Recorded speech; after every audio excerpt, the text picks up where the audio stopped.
This week on Aristeia 99, we're talking about Fiddler. So Fiddler is one half of the Master of Puppets expansion.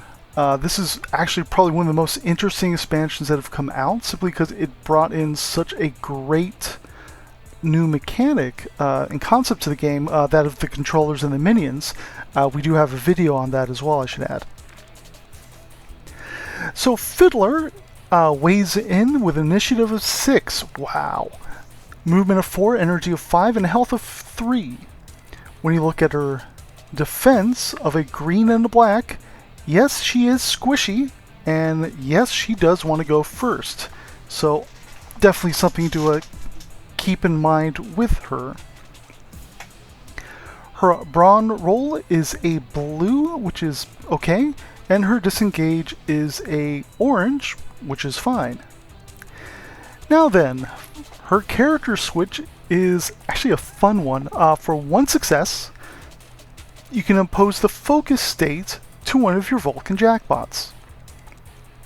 What's really great about this is it doesn't actually have a range to it, nor is there a line of sight requirement. It's just, hey, by the way, Jackpot, you now get focus. That's really awesome. She is not especially going to get it reliably off of her defense or her brawn roll, maybe off her disengage, or from one of her abilities. Now, we need to take a really quick look before we get into those, and we need to look at the Vulcan Jackpot itself. It has a defense of 2 blacks, and it has a health of 1. So, yeah, generally speaking, it's going to go boom fairly easily. This is by design because Fiddler can, well, deploy them and keep on deploying them and deploying them and deploying them. She can have up to 2 at a time. Now, it does have an ability called Burst, which is 2 oranges, range 1 to 5, line of sight required. This is a not too bad attack. Getting the focus state on it is not a bad thing necessarily, just because you get a additional chance of success or maybe a shield. It's kind of a all-rounder die after all.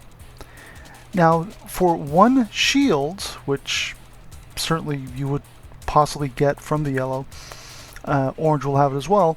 If the target is within range 1 to 3, line of sight required, impose the burning state to them.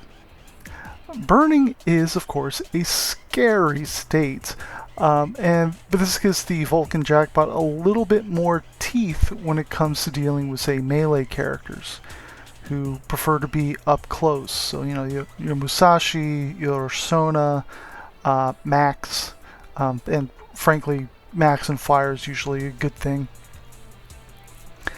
So, but again, that's the Vulcan Jackpot. That is Fiddler's minion. And from there, we're going to go back and take a look at Fiddler. Now, we're going to go in the opposite order than normal, just because all these things sort of build on themselves. So first off, we're going to look at her orange among machines. If any of your Vulcan Jackpots are not deployed, your defensive value is a green, a blue, and a black, which is very good. And you gain 1 movement point at the beginning of the action steps of your activation. So now this is if any, so it's not like it doubles up if you have both of them not deployed. You just need to have one of them or both of them, but the bonus is still the same. But this is really cool. And it does help with her little squishiness and does give her a reason to, you know, not necessarily deploy everything all at once, especially not early on.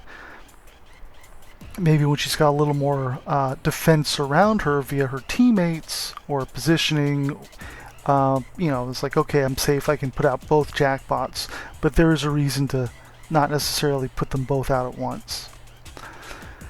So next up is going to be deployment. For 1 energy, you can deploy up to 2 Vulcan Jackpots within range 1 to 2, line of sight required.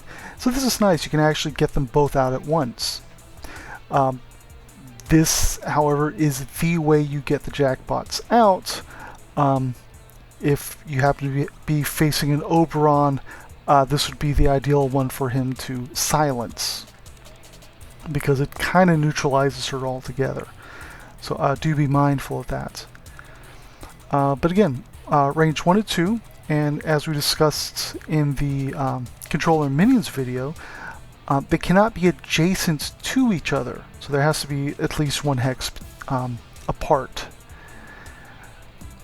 Next up, we're going to look at Forward Observer. This does require a roll of an orange and a yellow. And if you're successful, you can impose the marked state to a target within range 1 to 3 from one of your Vulcan Jackpots. So, now you might be thinking, why would I want to do that if they're already that close and I've got line of sight? Well, for starters, the rest of your team would benefit from that. Secondly, just because someone has is within line of sight of one jackpot doesn't mean they're in line of sight of the other one. So this is actually fairly beneficial when you're looking at it from an offensive standpoint. Defensively, well, there's worth keeping in mind, this is for a target. It doesn't specify enemy. So if you happen to have someone who can be buffed, if not for that pesky line of sight, placing marks on them would allow them to be buffed. So you can do these sort of shenanigans with marked. We've talked about this a number of times before. It's a very versatile state depending on the wording of the ability.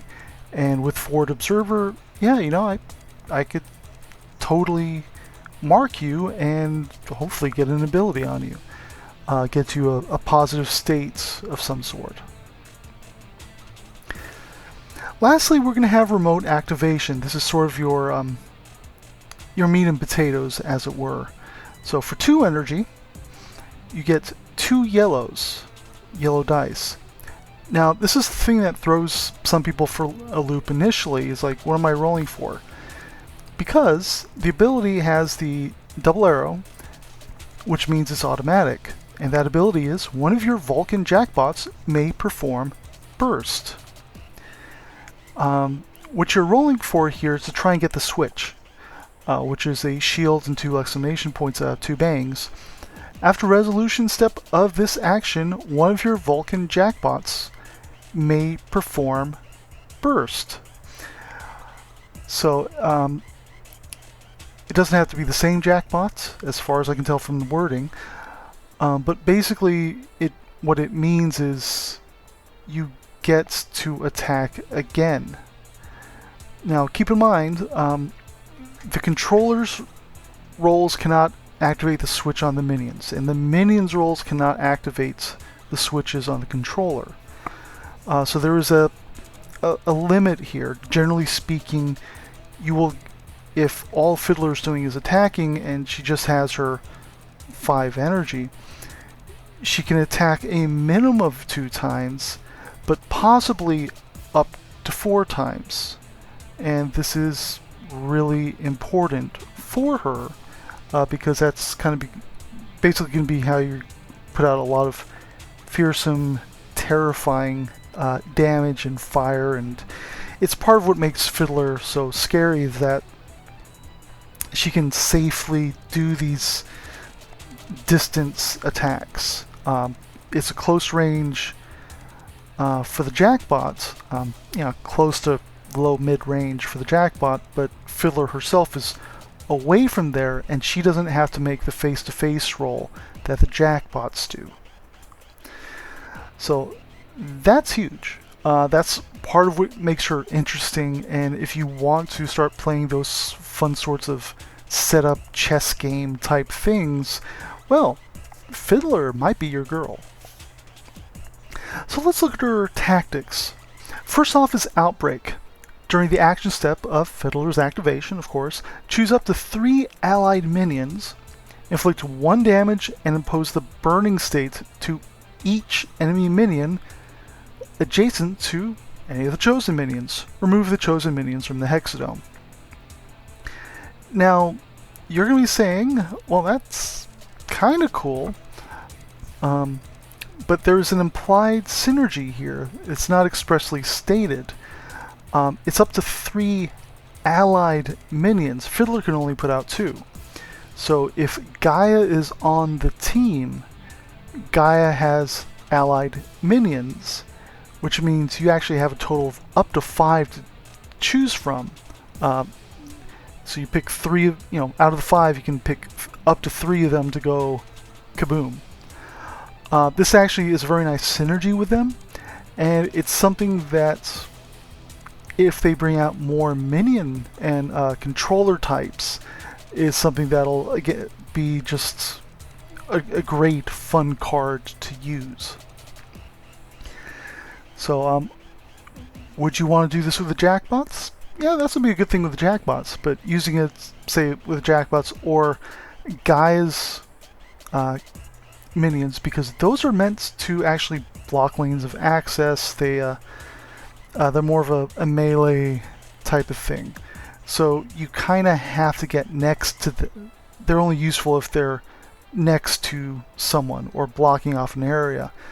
So if you happen to have any melee characters engaged with Gaia's minions, this would be a great time to use it. It's like, oh, you're all bunched up, and kaboom. Next up is going to be Vaporized Napalm. Oh, this is lovely. During the action step of one of your character's activations, inflict 1 damage to all enemies that have a burning state token. Flip all burning state tokens on all enemies. So first off, I love uncontested damage. So if they have a token, it's not per tokens. If they have a burning token or more, they'll get a damage. But then flipping all of them, making them go off, is a way to cash in on the damage. Instead of having to wait till their turn and giving them time to maybe clear it off, you can actually go ahead and try and set it all off before they're ready. This goes well with characters that like to toss out burning. Certainly the first person that came to mind was Padre Mendoza. The jackpots, they inflict burning. If you want to look at, say, a Cosmo, for instance, I mean, there's just a lot of fun that can be had here using it. And certainly with a larger target, say Maximus, where they don't get to use their defensive role against the burning, this kind of quickens the pace, as it were, of what's going to happen. And that can be a very valuable thing, especially in the scenarios where a kill is really important or is actually giving you victory points. So next up is Mechanized Appointment. During the action step of Fiddler's activation, remove all of your Vulcan Jackpots from Hexadome. For no cost, you may deploy any number of your Vulcan Jackpots on any free spaces of the Hexadome which are not adjacent to any allied minion. So very literally, this is a beautiful card because it's magic. You get to teleport your Jackbox pretty much to any legal space, which is a rude surprise depending on what's going on in the game. So for instance, if you actually had this in your initial hand, you could go ahead and deploy them to the scoring zone and make the scoring zone automatically hazardous for whoever's going to be there. You could possibly even just throw it in the back and, hey, look, it's right in the deployment zone of my enemy and they got jackpots to deal with. This is a fun card and really should be dealt a no depending on what's going on. And the thing that is worrisome about that then is because they have to say no before you deploy. It's like, I'm playing this, response, no response, aha! My mad plan is going to work. And this is utterly fantastic. It's somewhat horrifying, and Gaia's got a similar trick to this. But at the same time, you are kind of trying to get a leg up early, or are you trying to save it for a clutch moment later on in the mid to late game? There are different ways to use this and different reasons to use this. So yeah, I can't say Mechanized Appointment is a bad card. This is a fantastic card. It's up to you to make the most out of it, though. And finally, we're going to end up with Energy Shield. During the action step of Fiddler's activation, until the end of the round, you may inflict all of the damage Fiddler is going to suffer to an allied minion within range 1 to 3, no line of sight required. So, yeah, Fiddler kind of needs to have minions out there. So, but at the very least, that does mean that, and I like the fact they got Major Luna on the art there, so it was like, okay, one high-powered shot that would take out Fiddler? Well, that's fantastic. Oh, wait, the minion took it instead. So, you could basically get out of jail free cards with this. The order in which the attacks happen is going to be important.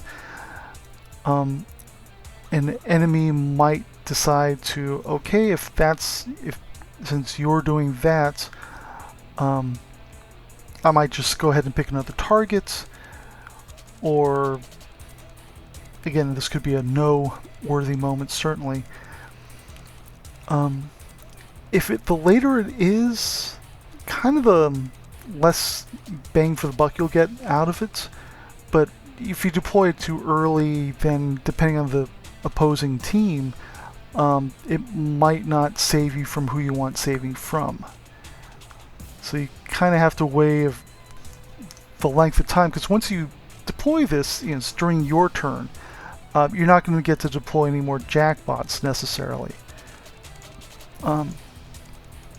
So if it's too early, you might run out of jackpots to keep you alive. You do it too late, you might not get the full value of it. So this one's a little tricky, but again, the simple fact that the allied minion takes it, that's great. And honestly, since it is an allied minion, you can even use Gaia's in that regard.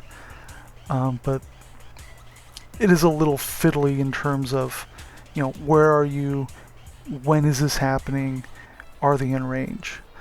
This is a good card, but it's something that you have to kind of keep in the back of your mind if you're going to use it. That's Fiddler.